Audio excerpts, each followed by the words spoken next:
मियां मुहम्मद बख्श फरमांदे ने, बच्चे पालन सौखे होंदे, औखे पालन मापे।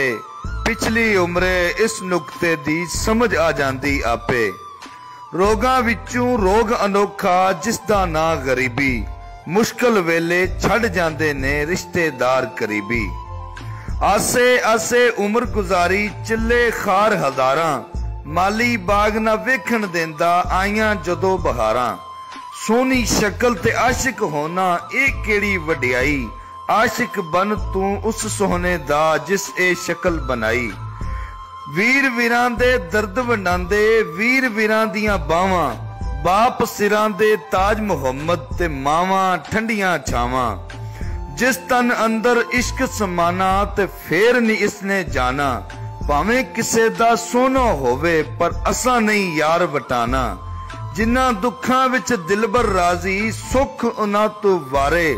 दुख कबूल मुहम्मद बख्शा, राजी रहन प्यारे।